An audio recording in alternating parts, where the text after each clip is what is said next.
Yeah, baby. Welcome back to Full Throttle Moto. I'm your host, DJ, along with the control rider, instructor, the man down at Jennings GP down in Jennings, Florida. And that is none other than Kevin Tran. What's up, homie?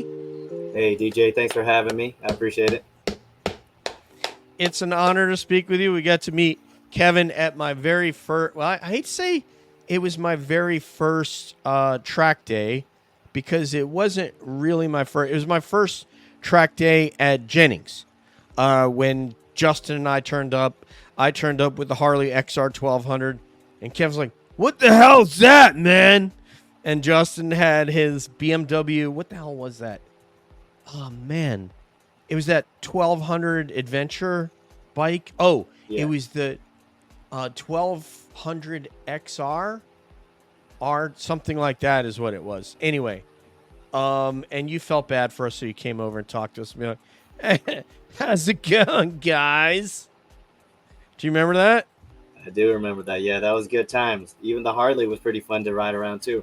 Oh, man, I wish I let Kevin take a couple laps on the XR, and he was scared that my sliders that stuck out, the frame sliders stuck out so far, he was afraid he was going to scrape them. But that's actually good news in a way. That means he was getting over pretty far on it. But man, I was not ready for prime time yet, so I traded that in for the Super Duke. Controversial, because I don't know. I really did love that XR, man. It was a special bike. So, but now I got the Indian FTR 1200, and it is dope as hell. So anyway. Kevin, this is the first time on pod, so he might be a little nervous, but I'll tell you what, it's an honor to have somebody. He has got lots, and he's got some races and track days and all kinds of things behind him. And if you go down to Jennings GP, you will see him with the yellow vest on as a control rider, and he's also available to do rider coaching. And Kevin, if you send me those details after the show, they will be in the show notes for the show. So with that, let's kick it off, baby, because we got some business to take care of. And want to talk about the World WCR to start off with. Let me bring this up here. There it is there. Oh, I don't want that slide yet. I want a different slide. Can I slide? Oh, there it is. Okay. So, Kev, let me see if I could go full screen. So, World WCR happened weekend before last. Let me see if I can full screen this guy. Hopefully, if y'all can see that. Oh, this is round race 2, so we want to get into this one right here. Oh man, don't tell me that's race 2 as well. Oh man, I have 2 race 2s somehow. Or no, I don't. There we go. Yeah, I do. I don't know how I did that. I kept trying to get race 1 on here, but essentially race 1 looked very much like you see here. It was Maria Herrera to start off with, who was competing in Moto E in the MotoGP series and has competed in World Championships before, as has Ana Carrasco in Moto 3 and won championships and so forth. And then Sanchez was 3 in the first race. And then you can see in the second race, Maria Herrera won again, and Sanchez was number 2, and then Ana Carrasco was number 3. So that it was really kind of competitive from that standpoint. And then you can see there's another Spanish rider, Nila, that was a second back from them. And then there was a big gap. Then everybody else was like 14 seconds back from the leader there. So a little bit of a gap, but I'll tell you what, man. I'd say the big news and the shout out that I want to give is what Simon Patterson had. This young lady. Let me see if I can find that in my. I had downloaded it, but there was a rider that got hurt real bad. It was a young lady from Norway. Did you? I don't think you saw that. Did you? No, I didn't. Did you by chance? Yeah, I think she crashed in like the first corner or the first lap. Mia Rushton, it was her name. She has just as of 2 hours ago, been transferred from Italy to Norway, but she's in a coma and in the ICU. So, you've seen it before, Kevin. We had a Moto 3 rider, Jason, that was killed a couple years ago. Everybody obviously knows about Marco Simoncelli, who now has a racetrack named after him. Man, there was a track day rider a couple of years ago at Barber that was killed. It's a very, very dangerous sport, and the fact that this young lady is still in a coma is very, very scary. She must have smacked her head on the pavement in such a way that it was extremely violent. I didn't see it. They didn't show it, and somebody might be able to find it, but I haven't seen it.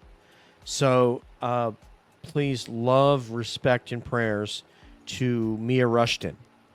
On the other side, it was a tough weekend for.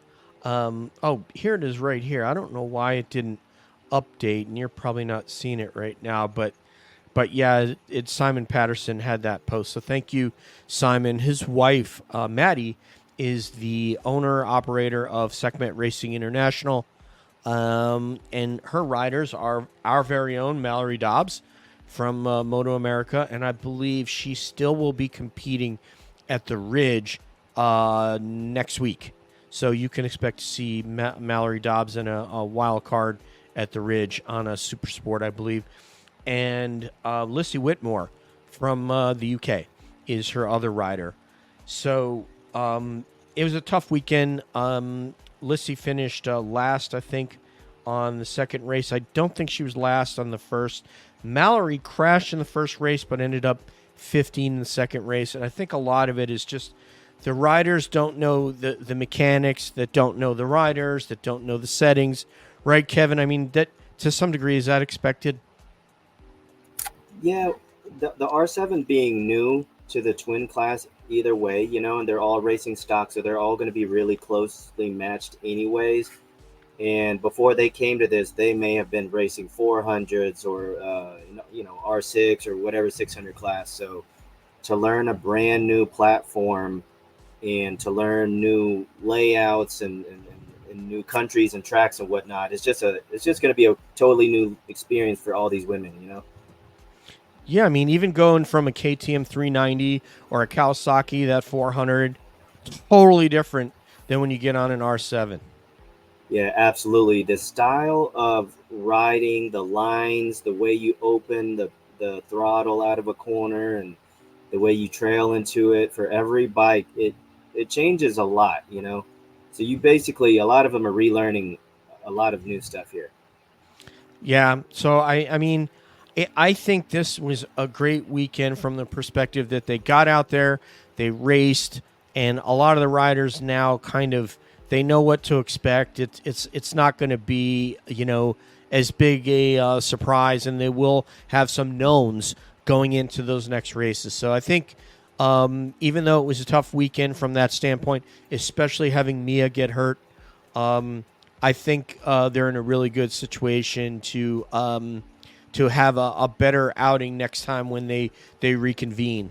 Which is I don't know, I can't remember where the series is going next. I have to look it up. It's really hard tracking with my other podcast, tracking MotoGP, Moto America, Superbike, and all that. So I need to get a little better at that. But we are going to have some Toprak talk coming up for you. We're going to get into his MotoGP prospects, and then we're going to kind of show what is up next. What are the seats that are open that we should be looking at. So we'll get into that in a little bit. Kev, where do you want to go now? Do you want to go to Moto America and talk about those last rounds? Did you see those last rounds at was it Brainerd? Brainerd, thank you. Yeah, I was thinking Brainerd. I get confused between Road Americas in Wisconsin, and then the next week they go to Brainerd, which makes sense. They're pretty close. So, did you catch those rounds?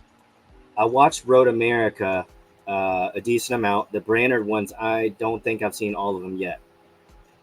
Okay. And so I guess I have to I think what happened is I updated I updated my slides, and because they're updated on Google, it didn't update them on StreamYard. So I have to like remove these and then add them again or something like that, which is really annoying.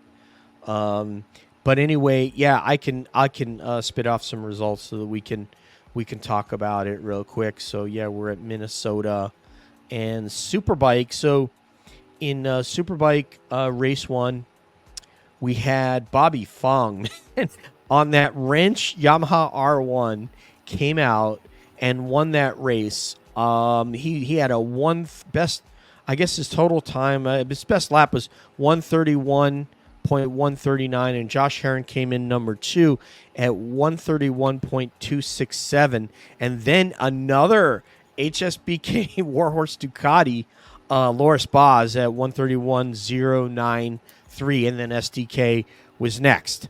But man, what do you think about that? About Bobby Fong winning on that independent R1? So yeah, I actually think that's pretty crazy because Bobby Fong hasn't even been really active in SBK class in quite amount of years, you know. And I remember when I first started watching Moto America, I didn't know who anybody was. So I actually thought that Bobby Fong was an Asian guy racing, you know? Yeah, you're like, Yeah. yeah, man, we got an Asian brother up in here. Yeah, he was on a Kawasaki back, I don't know, 5-6 years ago when I first started watching. And anyways, yeah, to get back on topic, he's on an R1 on like a privateer team. Yeah, it's called Wrench. Yeah, it's a privateer team. They went over it last year because they innovated some things with their setup to the R1 different than what Attack Performance was doing. And I remember Greg and Jason were super impressed what they did with the motorcycle to even get it, competitive to be up there at the front with those guys. Yeah, because I was watching him closely when he was battling with SDK, and he's literally just throwing it into the turns with ease. It's like he just knows the bike. He looks natural on the bike, and at Road America, he looked like a pure natural at that track. So he's definitely doing his thing out there. Badass dude. I know. Last time I remember him was he was battling Cambobier when he was on a Suzuki. And Cambobier was just tearing up Moto America, man. That guy is such a force, man. Let's get into real quick about his injury and kind of like what you've seen from Cambobier, and we'll get your thoughts and my thoughts on Cambobier this year because, man, him coming back into the series has injected an excitement on it that was not present before he came back. And there's a reason why, in my opinion, but what's yours? Yeah, so about Cambobier, I don't blame him at all for coming back to America. You know, I get that he has a family now, but he has a great opportunity at BMW, and last year he was on BMW. It took him a little time to learn the bike, learn how to drive it and whatnot, and he was already doing pretty good. But this year he is just a machine on it. I remember going to go watch the Moto America class at Barber this year and last month or whatever it was, and he just gapped everybody so bad out there. So he's definitely doing his thing on that BMW, and that bike is definitely not a slouch at all. It has a lot of power on the straights, and it seems like it flicks left to right and everything just perfectly. Yeah, and I mean it's not even for us to beef with why he came back. He was not comfortable being overseas. Not everybody's made for that. Not everybody can handle the isolation. Even Joe Roberts. You know where after Joe Roberts did the year Cam was there, he lived in Portugal. Then he moved to Spain. You know where Joe Roberts is now in the off season? Where's that? He's in London, dude. He has British family. He's from British stock, and dude moved to like England. And he's like, yeah, I'm getting plenty of training in there. He's comfortable there. I don't know how a dude goes there and is not taking like Spanish, doesn't have like Spanish lessons on software that I'd be doing like every week. I don't know how that happens, but for some reason, dudes don't get over. They don't speak Spanish. They don't feel comfortable. And that's another thing they never got into with SDK. So he was on Pipe Dreams, and one love to Corey Alexander, who grew up 9 miles from my hometown. Ossining, New York to Montrose, New York, very close, right up the Hudson River, and James Rispoli, and they have a good podcast, but they don't have a good sense of what fans want to hear. And I want to hear about what's different about Moto 2 and those guys and their racing and their riding style to Moto America. That's not to say to rack and stack. Obviously, it's the World Championship. We all know, mathematically speaking, they're better. But what different? What nuances do you see in the riding? And I also would have wanted to know what were you speak Spanish, Sean? You're from Argentine stock. What were your interactions with the Spanish riders? Were they welcoming to you? Did you get to party with those guys? What's the relationships like with the other riders? We didn't get any of that. We got 30 minutes of talk about sponsorships that I couldn't give to about. I mean, I'm not going to cuss on podcast, but I mean, way too much talk about sponsorships and stuff that fans don't care about. We want to know about riding and racing and behind the scenes and things we can't see. Do you disagree with any of that, Kevin, or do you just want to slap me back to the beginners group from intermediate? Yeah, that is a valid point. To speak about the cultural differences and whatnot. And actually, I did listen to his most recent podcast on the pipe dreams. And going back to it, well, I also listened to the Brandon Posh one last night. And well, he actually does end up talking about how he distanced himself away from the guys in the paddock whenever he was racing in BSB, I believe is what he was saying. Yep. So, yeah, you're right. We don't know, because SDK speaks Spanish well. We don't know how, did he make friends over there? Did he not make friends? We don't know if, we don't know any of that life over there. You're right. Yeah, I would want to know. He did say he could get around in Spain and speak to everybody, living there. I get that. Obviously, I assumed that from other people, other Latinos I know that have been to Spain. But what I wanted to know is how were his interactions with all the Spanish riders and all those sorts of things. So I would have wanted to know that, and I would have wanted to know the specific on-track things. What do you see those guys doing that make them, what makes them elite?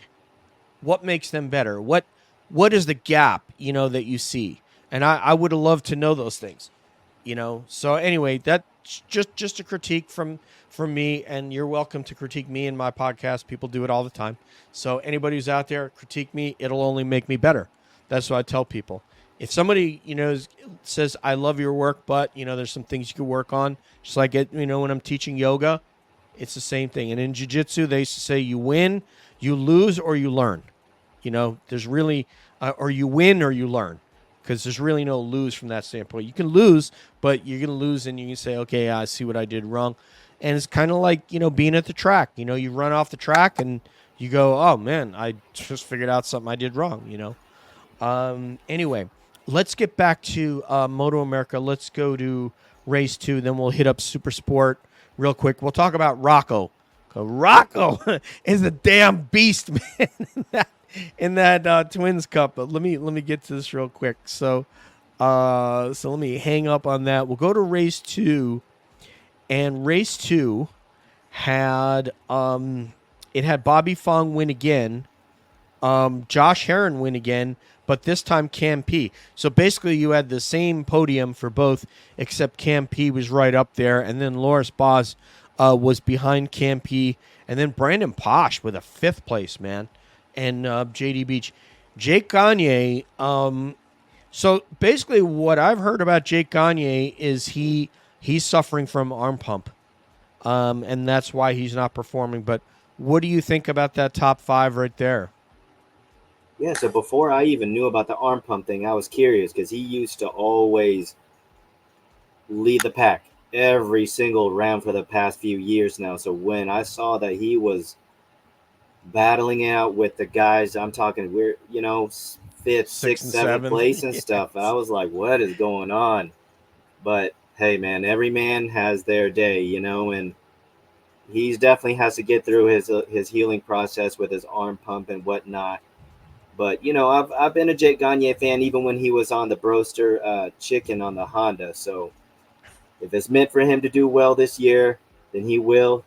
Props to him. But it would also be cool to see another manufacturer on the podium and even win the championship too, whether it's BMW or Ducati this year, right? Yeah, I think it wasn't exciting when it was like, okay, Jake gets out to like a 5-second lead, and then he just runs the same lap times over and over till the end of the race. And it was kind of like you could have, the season before last, you could have just bet, okay, I bet Jake Gagne, and if you would have put money on it, 70% of the time you were going to win because he was just that dominant, So having Cameron Beaubier back in the series, getting back to our original point, Cameron is so fast, and on a dry track, he is just an absolute monster. I mean, he made a mistake at Barber, and you and I actually met at the gym the other day when I bumped into you when you were leaving and I was coming to teach yoga, and we started talking about Beaubier, and I gave you my hypothesis. But just real quickly, what are your thoughts on Cam Beaubier being back in the series? When he left Yamaha and went to Moto 2, I knew it had to be tough for him. But battling it out with the guys in Moto 2, those are the best in the world on that bike. He came back with a totally different style of racing. He braked so much later going into the corners. He looked like a totally different rider. Interesting. So I'm actually glad that someone is battling it out with Jake Gagne. Like last year, they were battling it out. And, he's just definitely a different rider now, and he's really bringing a lot of different style to Moto America now. Yeah, and as I was saying to you, my gym in the gym, my hypothesis on Cameron and what's happened to him this year, and I hope he has a cracked heel. For those of you who, I'm sure everybody knows that Cameron has a cracked heel. He's home healing California. I don't think he'll be back this week. So he has Troy Herfoss, the bagger rider and Australian Superbike champion that's riding his bike, Troy Herfoss. And running number 28 on Cameron's bike right now, till Cameron comes back. I think the issue with Cameron this year, and I, it's interesting, all that you said, I have to agree with it. He came back even stronger than when he left, as if he could be, because when he left, I mean, he was destroying, the races would start, and by the first lap here, it was kind of like Jake was doing. Here he had a 5-second lead, and he just build on that.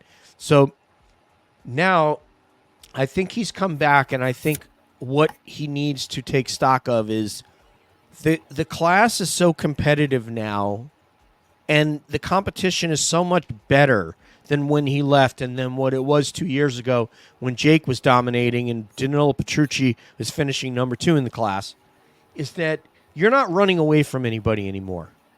I mean, the bikes, you just have to get a lead and just maintain that lead without pushing too hard. And I feel like Cameron, I think he's the best rider there. I don't think I'm breaking rules by saying that.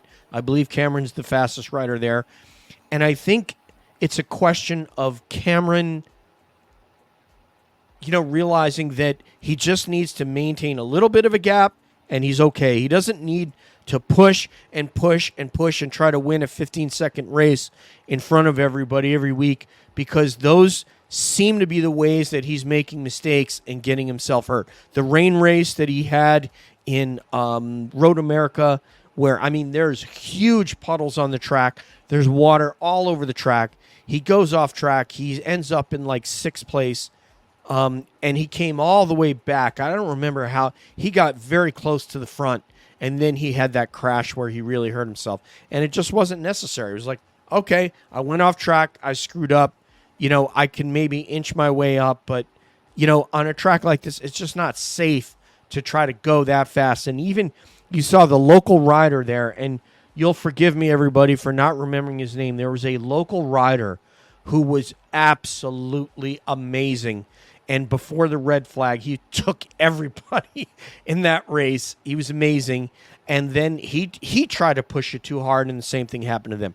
When there are big, lots and sheets of water on the track, Kevin, and puddles, you're leaving it in, you're leaving it in fate's hands at that point. Right. Yeah. When there's that much water, you're basically tiptoeing it around. No matter how good the trash control is, no matter how good the tires are, it's a totally different ball game when it's wet. No matter how good you are. Right. Because even, Hayden Gillum, the way he dominated, he's dominated some of these races on that bagger. And the same thing happened to Hayden Gillum, on the back. You just can't push it that hard. So I think Cameron Beaubier, who I'm a huge fan of what he's doing and what he's doing for Moto America. I mean, he's absolutely amazing. The BMW, just like Toprak is doing with the BMW in World Superbike, and we're going to get to that, and we're going to get to MotoGP, just like what he's doing, that's what Cameron Beaubier did. There was nothing happening with the BMW. I think PJ won a race last year on the BMW, but it really was not as competitive as it is now. Beaubier's leading races right from the jump, with that BMW. And believe me, PJ Jacobsen is a great rider. We'll get to that. Let me jump real quick to Super Sport, and then we'll start to move on to World Superbike and MotoGP. But let me just get you those results. But suffice it to say, real quick, Kevin, this guy Matthew Skoltz is just, he is just destroying people. This may have been the best thing that happened to him, dominating on this track racing R6. What's your thoughts there? Yeah, they say that the R6 is the benchmark for the super sport. And I think that no matter how good the guys on the Ducati V2s are, and girls with Kayla, they might just be restricting it too much, because not to say that Skoltz isn't good, but the R6 platform is definitely a little bit dated, but he is still doing his thing with it. So I'm seeing right here, Kev, he ran a 1:33.3, and the fastest other time other than him in race one was PJ Jacobsen at a 1:34.009. So he is he's flying on that motorcycle, and then you got to go a half second back to get to like Teague Hobbs and Corey Alexander. So the podium in this one was Matthew Skoltz, PJ Jacobsen, and Teague Hobbs. Corey Alexander pulling up number 4th, and Jake Lewis 5th, and then Kayla was back in 6th. So Kayla looked like she was 1.6 to 1.7 behind Skoltz, and Skoltz was just an absolute rocket ship.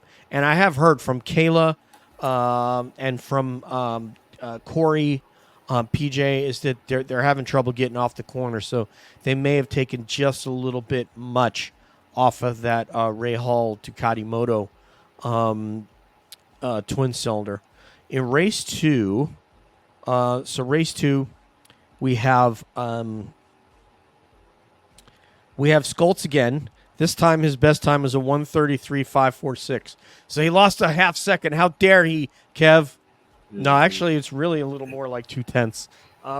PJ Jacobsen again in number 2, and Corey Alexander, this time his teammate, in number 3. Ty Scott in 4, Teague Hobbs in 5. So obviously, Teague Hobbs did really well to get a 3 and a 5 this weekend. Kayla was back in 8th for that race, but you know what? She got, when you get past Maxi Girardo, who's amazing, and Blake Davis, who's amazing, and Stefano Mesa, you're doing something. You're really, because Stefano Mesa is tough in every race, in any class that he goes in. This is where you say something. Yeah, I actually saw Stefano Mesa at Jennings a couple months ago, and that guy he was something else on his ZX10, just the rear end hanging out every corner, smoking it. Super cool guy, too. You ever see him in the paddock or at a track day, he'll always wave to you. He signs visors for kids and all that good stuff. He looks really cool, man. I didn't know he had a ZX10. That would be sick seeing him on that, man. That would be really cool. Let's see. I got a private chat from Kev. Let's see if well, everything's good. We're looking good. All right. So once again, we are full throttle Moto 31. Maddie Patterson is recovering from exhaustion from owning a team. She owns the Sekhmet International Racing. So basically, they are under World Superbike Women's World Championship Racing. You can follow them at World WCR on Twitter and on Facebook and probably on Instagram as well. Mallory Dobbs is riding for her along with Britain's Lucy Whitmore. So Kayla. Kayla's been doing like rider clinics and stuff.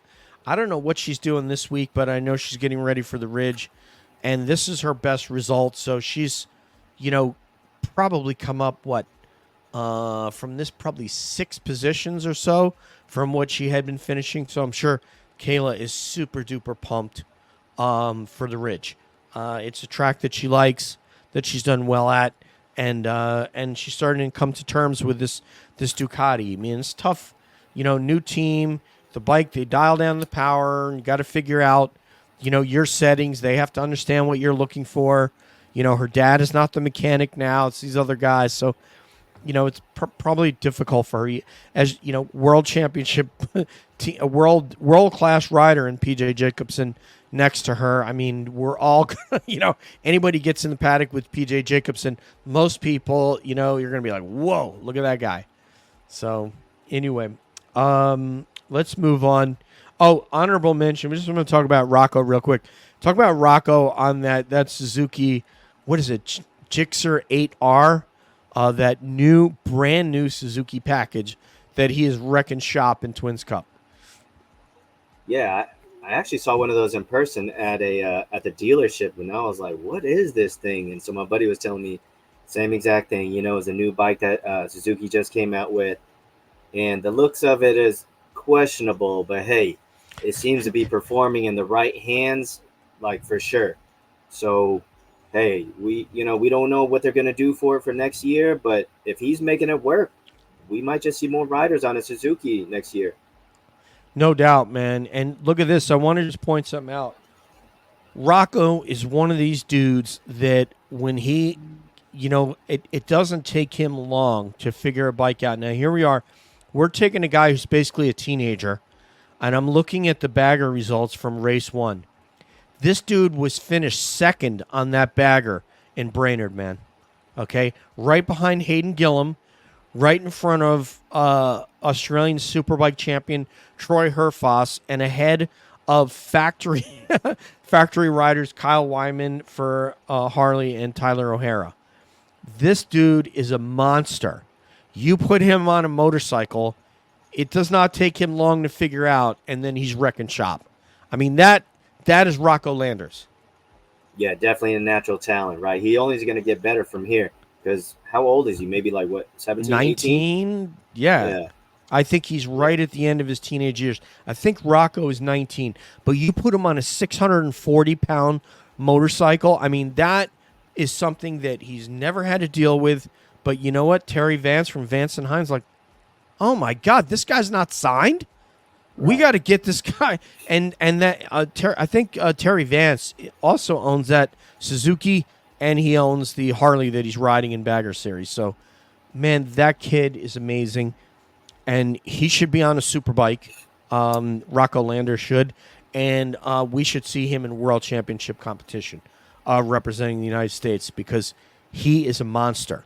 And he's only going to get faster if he's in Moto 2 around guys that are on his level. I mean, this guy sits there and does a backflip in full leathers with a helmet on. I mean, that's not normal. Normal athletes can't do that stuff. He's a tremendous athlete. Do you think? Oh, here we go. We got something from 675 Dreamer. All right, here we go. Okay, good evening, 675 Dreamer. Do you think it's good for the sport when incredibly experienced superbike guys like Heron, PJ, Skoltz, Forres drop down to super sport and run the class? This is a great question, so I'm going to give you my opinion Dreamer, and then we'll let Kevin get in there. Well, you know what? Let me leave that up there. My opinion is that the class sometimes dictates to you. So in the case of Matthew Skoltz, he had a ride with Trig Westby in Westby Racing R1, and Trig Westby retired from the sport. And all of a sudden, he did not have a ride. So here he is. All these guys are getting signed as Superbike, and all of a sudden he gets a call from somebody that says, "Will you come in Strack Racing?" Had Josh Hayes, who retired, and said, "Would you come and ride our R6?" Hell yeah, you're going to go and take that ride. Now, when you take what happened with Cody Wyman a couple of years ago, who's 28 years old, riding against teenagers in Junior Cup, I had a problem with that and winning a championship.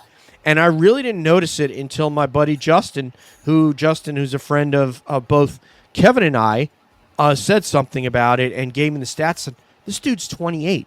He's riding against like 16-year-olds. And I'm like, no, that is not cool. All right, that's not cool. And it shows because a lot of teams didn't come and say, "Hey, I want Cody Wyman to come and ride for me," because they thought that was a cheap win and a cheap championship. In this case, those guys were without rides, I assume, and Graham Rahal started a new team. If Graham Rahal of Bobby Rahal, a family, starts a team Ducati, he owns a Ducati dealership, and says, "Would you come and ride for me in Supersport?" You can be like, "Well, hell yeah, of course you are." And in the case of Xavi Forres, well, he won the championship last year. He should have had a ride. And for some reason, Warhorse SPK did not give him a ride. I don't know why. It may have been a money issue. And then when Richie Escalante got hurt, he called Xavi Forres and said, "Would you come and ride my bike? Because I'm hurt and I can't compete." Kevin, your thoughts, sir? Okay, I'll talk about the Cody Wyman thing first. Please. If you have a full-grown adult on a Ninja 400, I honestly think I don't think it's an advantage to be that heavy on a Ninja 400 anyway. So if you had, say, Kayla on it that weighs maybe sub 100 pounds, or any kid that's 90 pounds or whatever, they still going to be able to brake later than you, accelerate harder than you, and they can tuck in more. So Wyman didn't have an advantage on a 400. Everything was an uphill battle for him, if anything. Maybe he just had more experience on a bike, but that's about it, But speaking about like super sport, that's already considered like more so like an adult class anyway. So I think it's fair game. Like say PJ going to it, I think it's absolute fair game. If he can get a Ducati V2 to run at X time, then another guy should be able to run their Ducati V2 at the same exact. So it just basically sets like it sets a precedent for the other guys. They know that the level of competition that's out there, because hey, we've even seen Josh Hayes run Super Sport the past few years. Yeah, we did. Yeah. Monster riding against Rocco. Yeah, so I mean, if Skoltz has, if he's doing his thing, I mean, he's not gapping everybody to the point that, we're not talking 5-10 seconds at every race here. He's still battling with the guys up front, and the Super Sport class is definitely still quite competitive. So I don't see anything wrong with it. Yeah, I think it's just the market. I mean, but I'd love to hear you. 675 Dreamer, if you could give us your opinion and throw that up in the chat, I'd love to hear what you have to say. Anybody who's watching us right now, please go to YouTube. If you would do me a favor and go to YouTube and subscribe, I would really appreciate it. I can put that link in the chat. I think I can. Let me see if I can. Maybe I can. I would have to go to YouTube and do it. And I might can do that while Kevin's talking. But yeah, if you would go to YouTube and subscribe, you are watching on YouTube, 675 Dreamers. So thank you very much. I'd love to get your take on it. with Cody, I mean, reasonable people can disagree. Kevin made a great argument. My take on it is it's an experience thing. Cody comes from a racing family, and it's a kids class.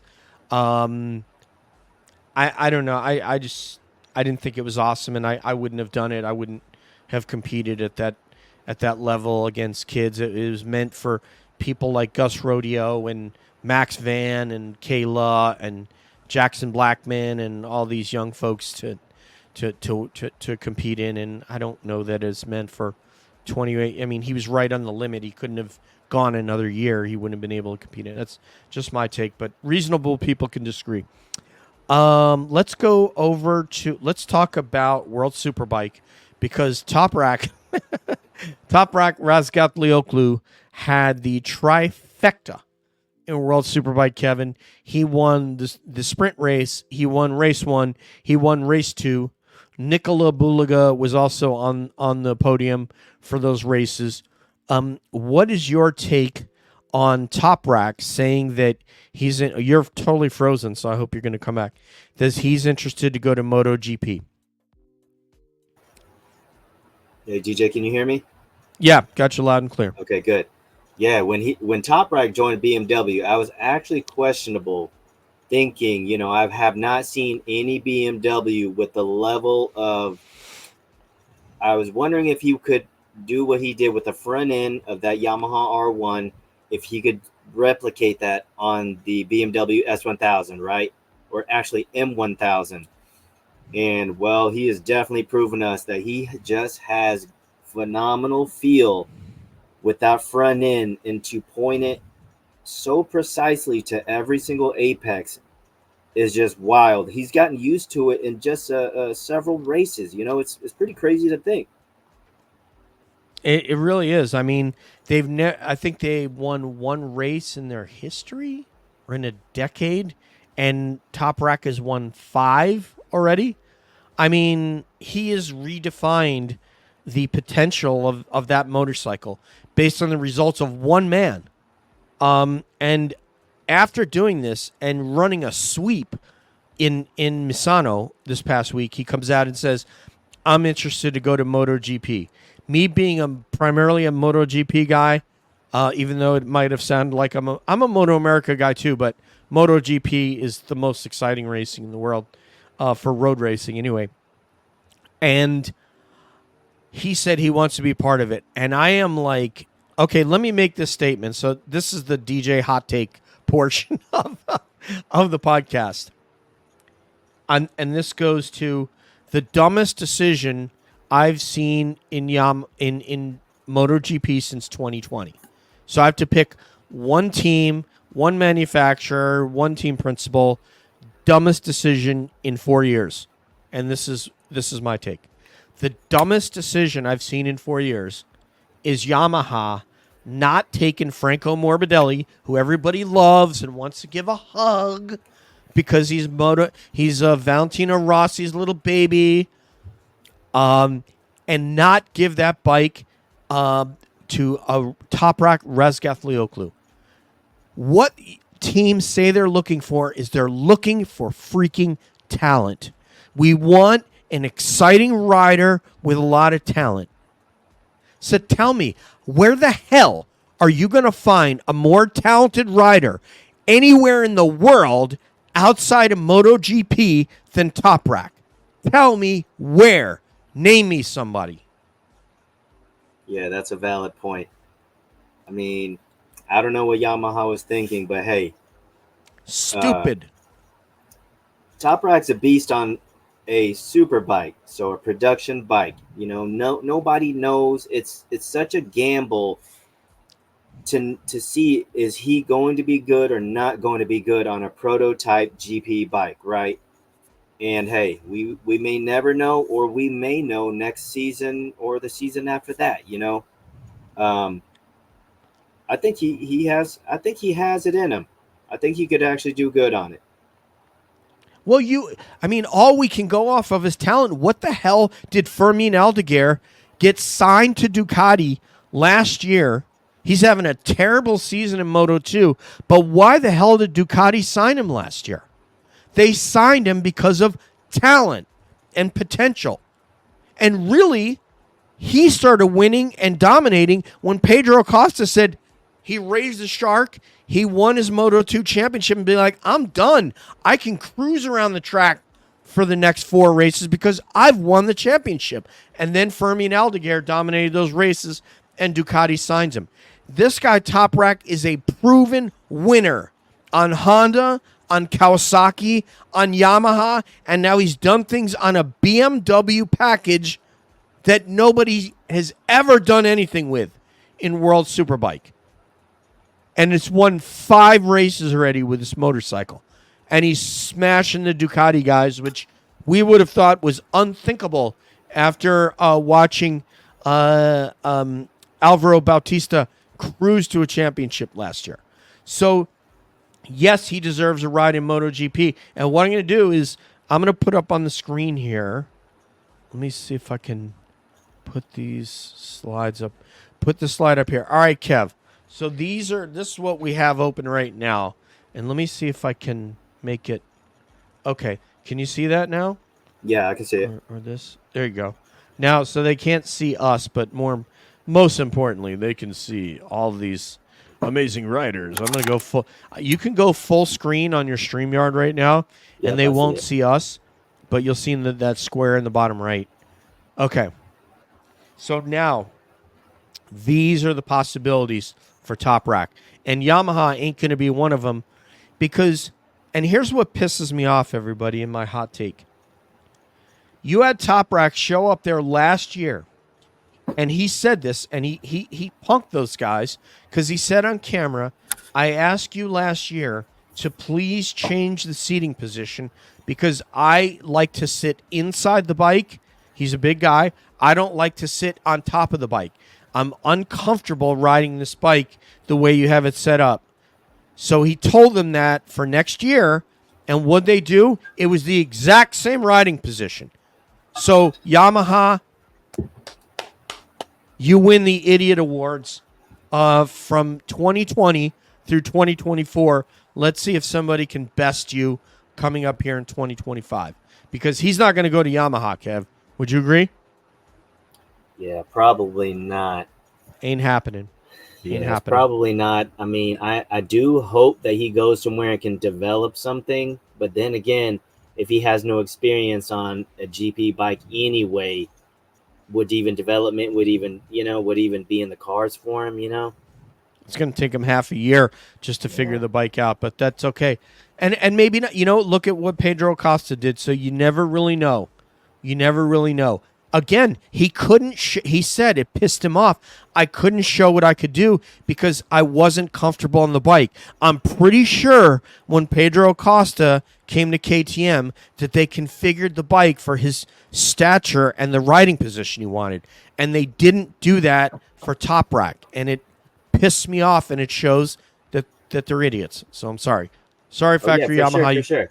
You can redeem yourself. Remember when Jorge Lorenzo signed with Factory Ducati, and he was just terrible the first season or the first half of the first season or whatever. But when they finally changed the seating position in the tank and all that, remember how much he was winning by after that? Yeah, I mean, Jorge Lorenzo, man. Yeah, I mean, you have to make the rider comfortable on the bike. You have to. I mean, and no matter how hard-headed you are, and even if he's only a guy that's coming over for a test, it's not like Bautista where he's just coming over for a wild card as a gift. Ducati giving him a gift, they're going to come and let him ride in a GP, which Bautista did, and he was hurt last year. And I think they let him do it the year before. But this is a guy who's coming over because you want to see how can he perform on your bike in a test. A 2-day test or whatever the hell it was. So great job, Yamaha. Now, here's the possibilities for Toprak. There's a seat next to Jorge Martin that has gone unfilled because of the departure, either intelligently or otherwise, by Maverick Vinales going to the Tech 3 KTM. Next year, they won't be called Gas. They'll be Tech 3 KTM. And Pit Buyer says it's basically going to be 4 factory riders. 4 factory bikes is what they're going to have. So, and they have that this year, but what he means is, and it's going to carry their KTM logo. So, what's your thoughts on that initially of Vinales leaving? Honestly, I thought Vinales should have stayed with Aprilia. He definitely had the pace. He performed flawlessly at Coda this year. He's been on a roll. He's really learned the bike well, and I really don't even know why he's moving to KTM. Not that KTM's a bad bike, but I'm unsure of why. Well, the word is that Massimo Rivola and the Aprilia team did not even text Vinales to let him know they were signing Jorge Martin. He found out on social media that Jorge Martin was his new teammate. Okay. And Maverick is very sensitive. Everybody knows that, and that pissed him off. And Maverick is like that Swiss clock, man. You just change one of the spring tensions a little bit, and everything, he's off. So I agree. I would have liked to see him stay with Aprilia.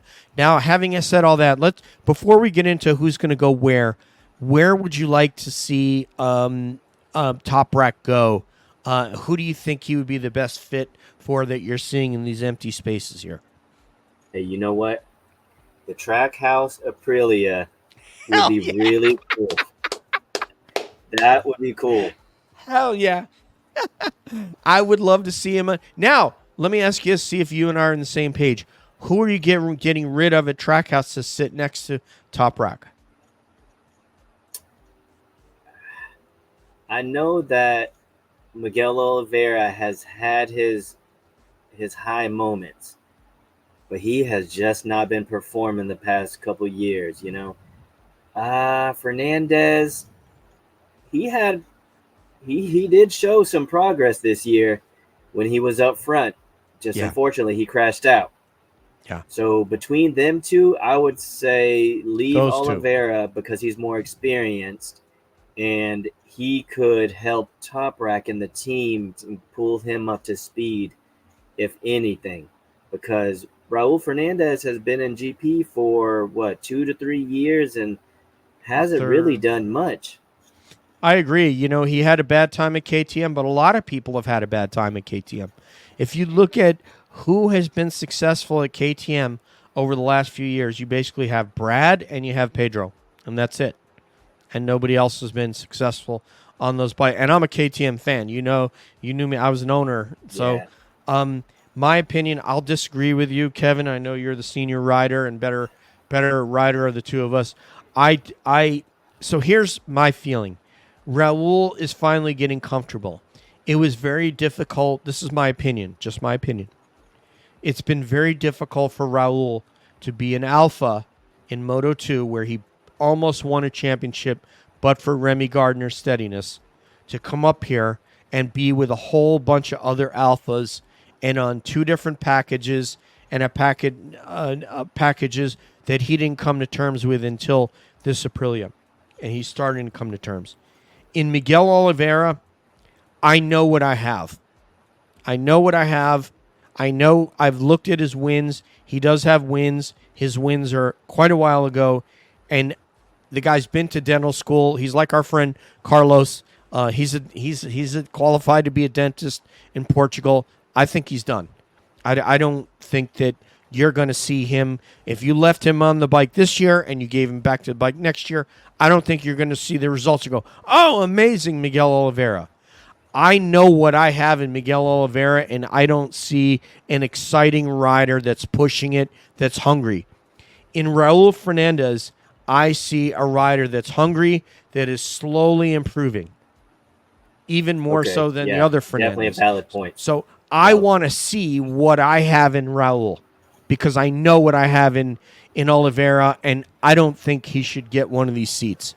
I think I would want to see, for example, one of the guys from Moto 2. You're going to have Fermin Aldeguer's going to come up next year. Obviously, we're going to see Ayaguro, I think, come up.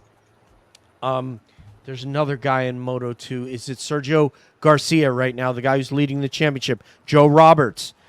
I would like to see guys come up that I don't know what they have and see if they can improve. And chief among any of these guys, any of them, is Toprak Razgatlioglu. I want to see a guy with that level of talent, that Pedro Acosta level of talent, even if he's 30 years old. I don't care. Mark Marquez is 30 years old. Look how he's riding. I want to see someone with that level of talent, just like Tom Brady played quarterback way later than Joe Montana did. Different eras, right? Different levels of fitness between riders today and riders of yesteryear. I would love to see Toprak get a shot, and I agree with you. I would love to see him on a Trackhouse bike. I would love to see him on a factory Aprilia, frankly. And then if not that, with Grassini Racing, with Pramac Racing, I don't know if they're staying Ducati, and I don't know if they're going back to Yamaha. But if they're Ducati, wouldn't you love to see Toprak on a 2025 Ducati? What do they call that bike again? I don't even remember what they call it now. But you know what I'm talking about. Wouldn't you love to see him on a 2025 Ducati? DJ, that's a good point. I was actually just looking at the 3 Ducatis with the empty slots in it. And that'd be sick, man. Yeah, and so what I was thinking was that Ducatis have dominated the past few years. And we all know, like, any rider that has hopped on it, new riders, like DG, Marini, Martin, every new rider that has hopped on the Ducati was fast from the get-go. So there's no doubt that the Ducati would only complement Toprak if he was to come to GP. Yeah. The reason why it's the best bike on the grid, and I'm going to escape at is the reason why it's the best bike in the grid, Kev. Let me see if I can change our views here. Let's try this. The reason why it's the best bike in the grid is because so many guys have been fast and won races.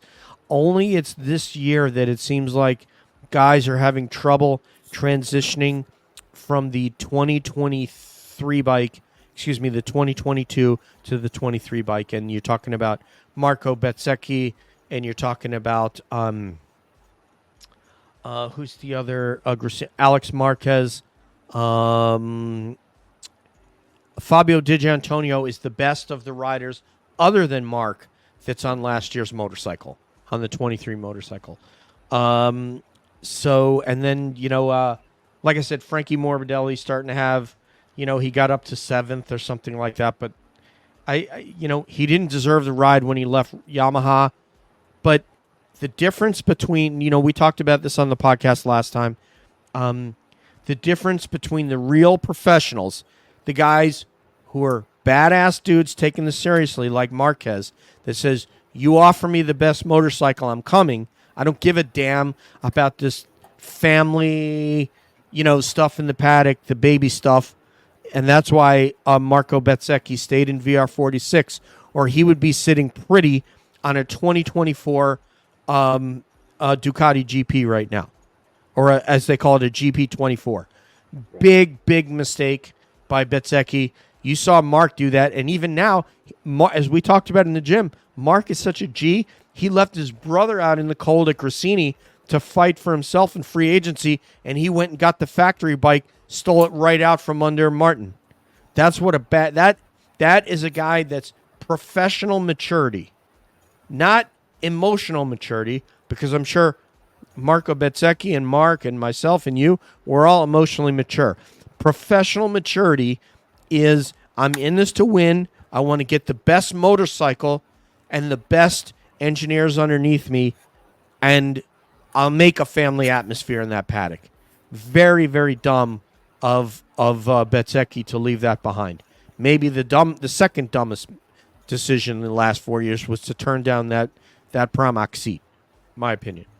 Hey, but can you blame Marquez though? The man wants that 9 championship, So not at all.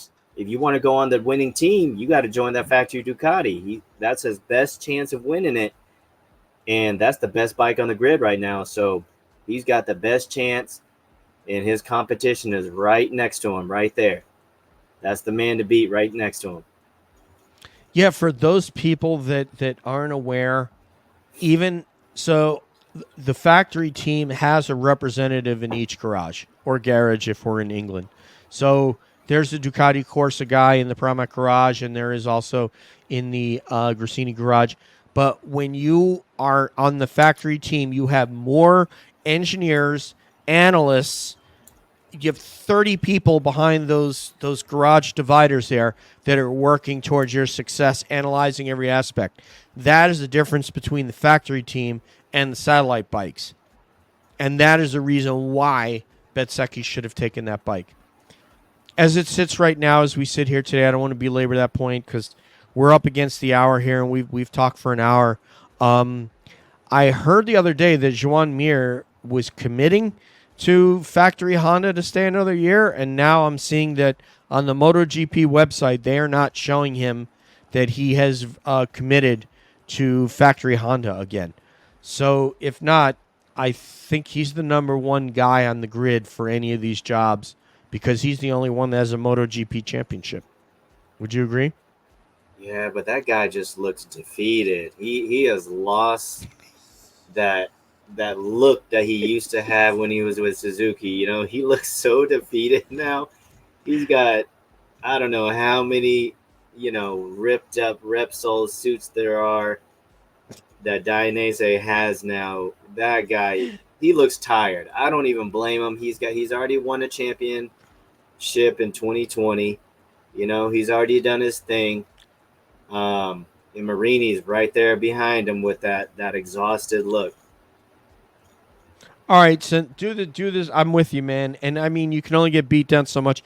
eBay, he would make a lot of money selling those things on the open marketplace, man. He should go to an auction house with those things and sell those suits. Mark Marquez too could make a lot of money off of those leathers. Right. All right, so fill those slots for me real quick. Let's go down there. Who are you putting next to Luca Marini in Factory Honda? Then we'll close up shop for the night. Yeah, that's tough. Now that we're missing, I'm sorry. Go ahead, Tevz. But see, I don't follow Moto 2 very well, so I don't know all the guys that are upcoming. So you're gonna have to fill me in. All the Moto 2 riders, I don't know where they're going so far, and who's even a prospect. Sergio Garcia, the championship. Joe Roberts. Tony Arbolino has had a really tough year. Ayagura, the Japanese rider, I mean, he's going to be in one of those two seats.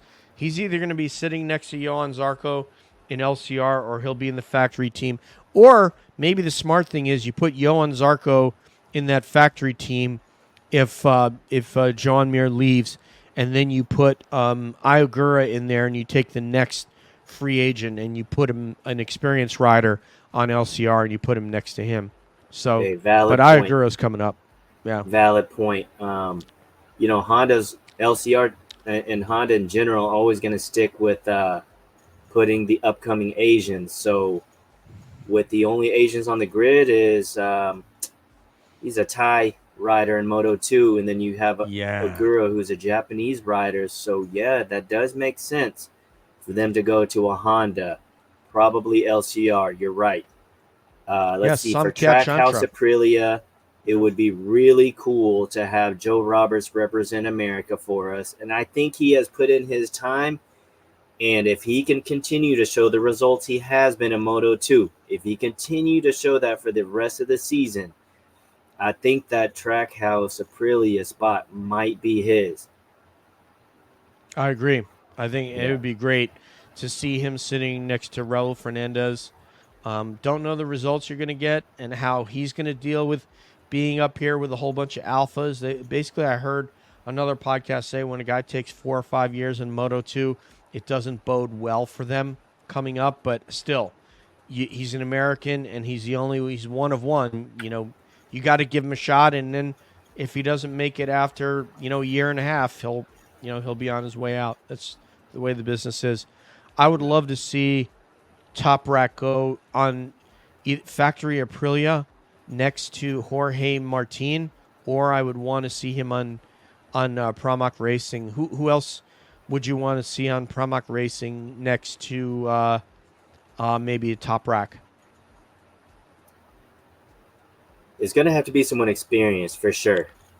Joan Mir would be perfect. Right. I was just thinking Joan Mir man. or Zarco.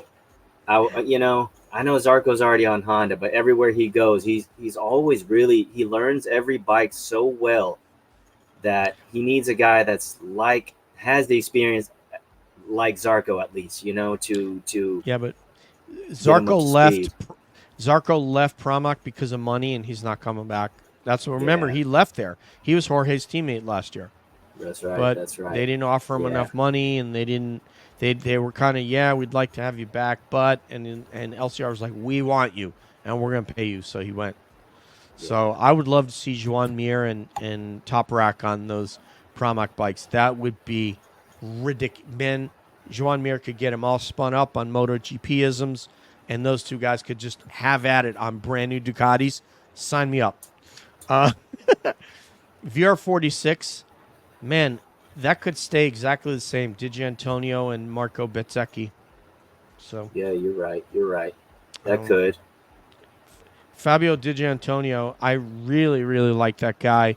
I like his game, and he is the best other than Marc Marquez on that bike right now. So Yamaha could be an option for one of the Asian riders. Like I said, it would be, unless they sign Alex Rins again. Otherwise, where are you going to go? Alex Rins, you have a Gresini Ducati. I mean, there's not a lot of places. I don't think Alex Rins is going to get a factory ride. And so he's going to be vying for either a Pramac ride, a Gresini ride. And I think the best of the riders that Aprilia is what they're probably going to get. And it just depends on who they're really going after. But I agree with you about the Thai rider. I would love to see some Cat Chantra come up, but Sergio Garcia is leading the championship. He's probably going to be next up. So I don't know, man. There's a lot of stuff that's got to shake out. But what I'll do, Kev, I have a spreadsheet with all this stuff on there. I'll send it to you. It's got the teams, and we can plug and play. We can make our bets before midseason. How's that? Sounds good. But yeah, back on real quick. Sure. Who was it again? That's Alex Rins. That guy, he's also very impressive. Everywhere he goes, he learns the bike and adapts his style to it. Like, remember how he won? Don't forget how he won at Coda last year on an LCR Honda. I haven't forgot. And this year he bombed it on a factory Honda. Yeah. Or no, on a factory Yamaha, he bombed it. And he actually did. He's had some results lately. He has had a couple of sessions where he outrode Fabio, which, I mean, everybody can. I think Fabio is, and I said this, I want to make this really, really clear for people that are watching. Fabio is one of the aliens we have on the grid. Don't let his results fool you. Because if you don't have, I'm going to cuss now, if you don't have the bike, I don't give a shit how good you are. You could be Marc Marquez. You are not going to succeed if you don't have the bike under you. Let me repeat that for the hearing impaired. I don't care how good you are in today's MotoGP racing, or any racing for that matter, but let's focus on MotoGP. You are not winning if you don't have the right package under you. Period. Marc Marquez proved it. Greatest rider right now, probably on earth, and you put him on a Honda, and he's finishing in 12th or 15th. You put him on a Ducati, last year's Ducati, zero spec Ducati, not spec'd up the way that Pecco got off that bike when he won the title, zero spec Ducati, and he's finishing in third. And sometimes in second place. So that rider, without that bike, you put him on a package that's no good, like the Honda, you ain't winning. All right, follow that up, Kev.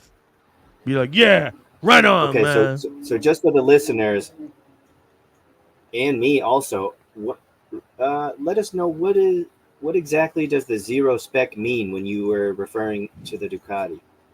So I got this from Simon Patterson from The Race. You guys can catch them on The Race MotoGP podcast. I'll have them in the show notes. Basically, what he says is when they take Pecco's championship bike, they despec some of the mods that they've made and upgrades they've made to that bike. What those are, I don't know. And Simon probably doesn't know because they don't tell you. Mark probably knows. But the bike, let's say if I tell you right now that Mark is riding Pecco's championship bike from last year, and he is, but he's not riding it with all the same upgrades that Pecco had on it when he got off that bike. And so they demod certain aspects of the bike and despec the bike and then give that over to the riders from next season, which are your satellite teams. So that's what to understand. I did not know that. Simon Patterson brought that out a couple of weeks ago on their podcast, which is why I listen to them, because you learn a lot of stuff. I also want to encourage you all to listen to as much Simon Crafar as you can get your hands on, because he is brilliant and you will learn a lot. Same can be said for Oxley Baum podcast with Peter Baum and Matt Oxley. Lots and lots of tech talk. So none of those guys are riding the exact same bike, say, that Jorge got off of last year, or Johan Zarco, or Bastianini, or Pecco. They despec those bikes.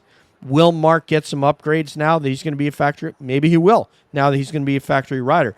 We knew he wasn't getting the 2024 whole shot device because they said that right from the jump at the beginning of the year, that whatever whole shot device Pecco and Bastianini have, the satellite riders were not going to have that.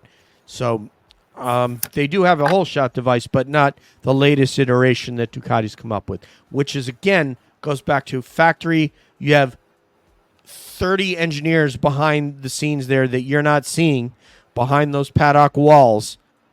Data analysts, right, Kevin?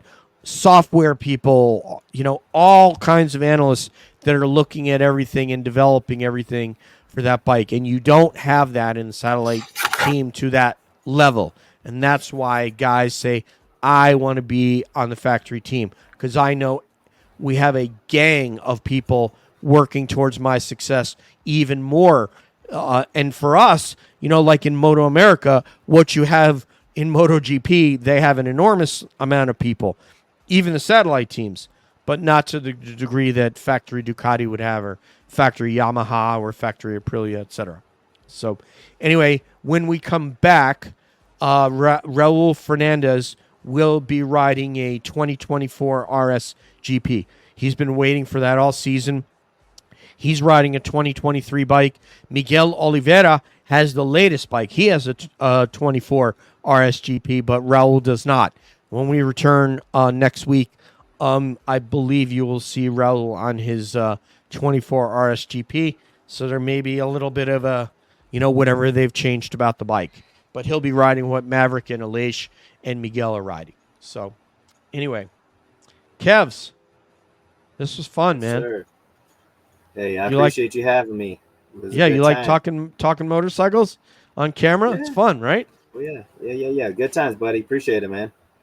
All right, so that is Kevin Tran. So those of you who go to, it's cold where you are, and you want to go down to Florida, thank you. I've also heard an interview. Oh, so we got something from 675 Dreamer.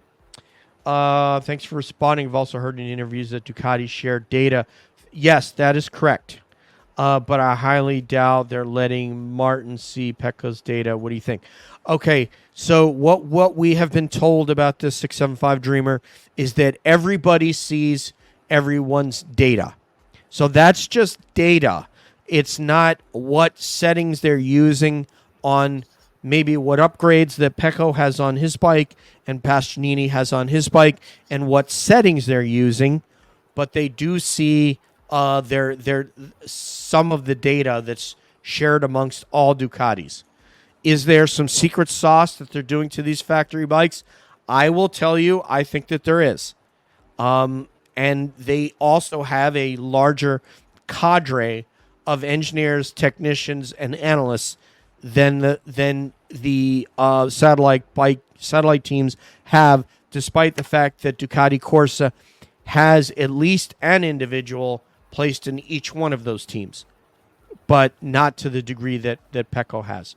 I don't think they know all the sauce that's on. They can see certain things, but I don't think they know all the sauce and all the settings and all the gadgets, etc., that they have on and upgrades that they have on Pecco's bike. That's based on what we've heard. That's, I mean, you talk to Simon, you're talking to someone who's there every week. So there was a competition for that seat, and any of you who don't think that that was a competition, a ride-off, if you will, between Jorge Martin and Mark rode like it was that, and Jorge did not have a very impressive performance, and Mark had a great performance, even though he was overtaken by Bastianini, but he ended up taking Jorge Martin and finishing on the podium. So Mark is, he's a monster, and he took that seat by force, because these guys are competing in everything. They're competing in salary, they're competing in sponsors, they're competing in factory rides, and Jorge Martin said, I'm not going to get beat for a factory ride again like I did with Bastianini, because I'm better than him, and he is better than Bastianini, consistently better. Anyway, even though Bastianini is a gifted rider, Martin is a more consistent, fastest rider on many of the races last year, and definitely the sprint races. He won like 9 of them, right? He said, I'm not going to get beat out for a factory seat, because if I don't get the Ducati one, I'm going to go somewhere else. And boom, as soon as he knew that they were looking at Mark, he went and he got that Aprilia factory ride. So they are competing all the time. And Mark, man, if you listen to Oxley Bomb podcast, and if you didn't hear this last time, Mark Marquez, Honda would ask him if he wanted certain parts on the bike, and he would look at these parts and say, oh, I don't think this is going to work very well for the other riders, but I can ride around it, but they'll be slower, because they're always competing. And that's what we, these normal people that, normal levels of competitors that we are, these guys are at a different level. They're always competing. And Mark, it's very bullfighter-esque. He wants to kill the other riders, figuratively speaking. And that's how he approaches racing. It's not a friend thing. It's not a buddy thing like it is for a Bezzecchi. It's not that way for Mark. It's, I want to destroy everybody on the grid, and I'm 15 seconds ahead. Any arguments with that, Kev? Hey, no arguments at all, buddy. I agree everything with you. That was a really deep reply to that guy's question, But I definitely think that they do share all the data, but like you said, factory support means you just have more. You're just gonna have more Indians in the paddock. You got guys that can analyze this and that, and it's just going to be different. So at the end of the day, I mean, they might have the same spec bike. They might have this and that. They can even look at each other's data, but they're still separated by, the rider's ability to make the bike work for them also, right? Pecco's amazing with that package. I mean, he has figured out that package, and he is absolutely brilliant with it. As Peter Baum says, to be fair, we don't know how Pecco would look on another bike. That will be he's a great, great champion rider, obviously. I mean, you can't take it away from him. Do we know how great Pecco is right now? We really won't know until he gets on another bike and rides another bike, and then we could see how he could handle a Yamaha or an Aprilia or a KTM, and if he can still achieve those same results where he's out in front of the pack. That's when we'll know. What Pedro is doing right now, the reason that we know Pedro's greatness is because we have the other riders to contrast him against. We see what Brad's doing on that bike. We see that he has run Jack out of MotoGP. more than likely. And we can see with Augusto Fernandez is now going to be added MotoGP because some of the riders don't respond that well to pressure. When there's someone around them that is riding so much better than them, they don't respond well to that. Pecco does, right? When Jorge goes and wins a race on Saturday and wins it by 3 seconds, Pecco will come back and have an amazing Sunday. You know, he responds very well to pressure. Some riders do not. And you can see it right now that Brad, maybe he gets out on the track, he's finding it difficult, and here's Pedro up at the front of the pack. And Brad has got to come to terms with that, and and Pedro passes him. How many times have we seen Pedro pass Brad on a bike when he's a rookie? You know what I mean? So they're the great ones that figure out whether or not Pecco can come to a new package that he's never seen and do this. It remains to be seen. That bike, to a degree, that GP24 and the GP23 and so forth, were built around his style.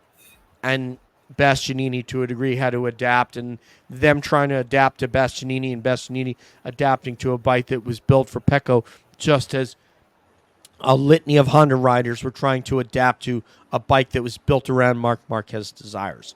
So whether Pecco could do that on another bike remains to be seen. What will he do in 27 when we have an 850cc package that's never raced, never been proven on the racetrack, brand new engine geometry and everything else? We'll see. But it's going to be pretty fair, right? Because nobody has had a chance to put a package out on the racetrack and test it like they're going to in 27. Yamaha is going to have a brand new motorcycle that's not like anything they've ever raced, as will Honda, as will Aprilia and KTM and Ducati.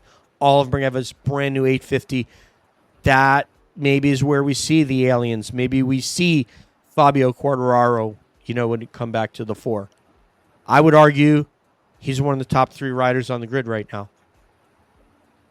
Yeah, I could definitely say to the folks that are motorcycle riders, definitely stay tuned for the next few years because GP's got a lot coming, with Marquez coming to factory Ducati next year. And then you said we got the new spec smaller displacement motors coming in 2027. Is that right? That's correct. So, Narrower, definitely arrow. Stay tuned. Yeah. Yep. Definitely stay tuned. There's a lot of big changes. We have the young talent like Pedro Acosta that's just absolutely just natural talent all over. Tearing some things up, man. Amazing rider. Nothing is more exciting in GP right now than when, I hate to say it, because if Pecco runs away from the pack, the race is not exciting. But when you see Pedro up front fighting with Pecco and Mark up front fighting with Pecco, that's the most exciting. And that still, that race at Coda and then the one that was after that, I think it was in Spain, were probably the best races we've had so far in MotoGP. And if he keeps doing that, we have an exciting year and an even more exciting year next year when we see, oh my God, Mark and Pecco are in the same garage on 2025 GPs. That is going to be sick. So anyway, we'll be back in another week or so after the MotoGP race. And it was great having you, Kev. Where can people find you on Instagram, Facebook? What do you use? So my Instagram is ktran22786. So you can just private message me on that. And I'm trying to do my my coaching thing one-on-one nowadays. So you let me know anywhere in the Southeast, whether it is Barber, Road Atlanta, Jennings. It could be, the track in Kershaw in South Carolina, CMP, NCM. You give me a message. We'll talk about the prices and whatnot, whether we do a day or 2 days or whatever it is. And I have a small bike and I have a big bike. So whatever fits your needs, chat with me. We'll figure it out, and we'll definitely get you faster. And send me your stuff so I can put everything in the show notes for people where they can get you if you would. Text it to me or whatever. And you can see regularly in track days, you can see Kevin in his yellow jersey riding his really, really cool R1 that sounds like it's a V-twin rolling around Jennings. So, so for Kevin, this is DJ. I hope we get to see the ladies soon. One love to Maddie Patterson and Sekhmet Racing International. One love to Kayla Yakov and Ray Hall Ducati Moto. And for Kevin, this is DJ saying peace out. One love. We'll see you down the road. We always wonder what's up around the bend. All right, thanks, DJ. Talk to you later, buddy.